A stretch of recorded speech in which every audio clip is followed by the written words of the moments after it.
आम इंतखाबात 2024 election commission ने मीडिया पर इंतखाबी सर्वे और पोल्स का नोटिस ले लिया। इलेक्शन से कबल इंतखाबी सर्वे ज़ाब्ते अखलाक की खिलाफ वर्जी है। इलेक्शन कमीशन का चेयरमैन पैमरा को मरासला इंतखाबी सर्वे और पोल्स नशर या शाये करने का अमल फौरी रोका जाए। मज़ीद तफसीलात जानेंगे बोल न्यूज़ के नुमाइंदे फहद चौधरी से। जी फहद चौधरी।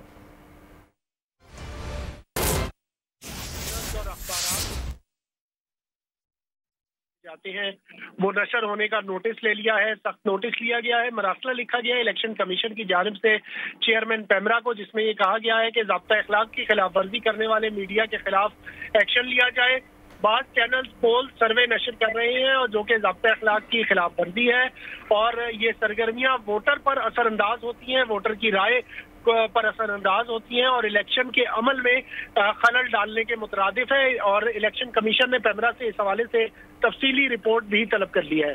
बहुत शुक्रिया फहद चौधरी। सब्सक्राइब करें और बेल दबाएं ताकि कोई खबर रह न जाए।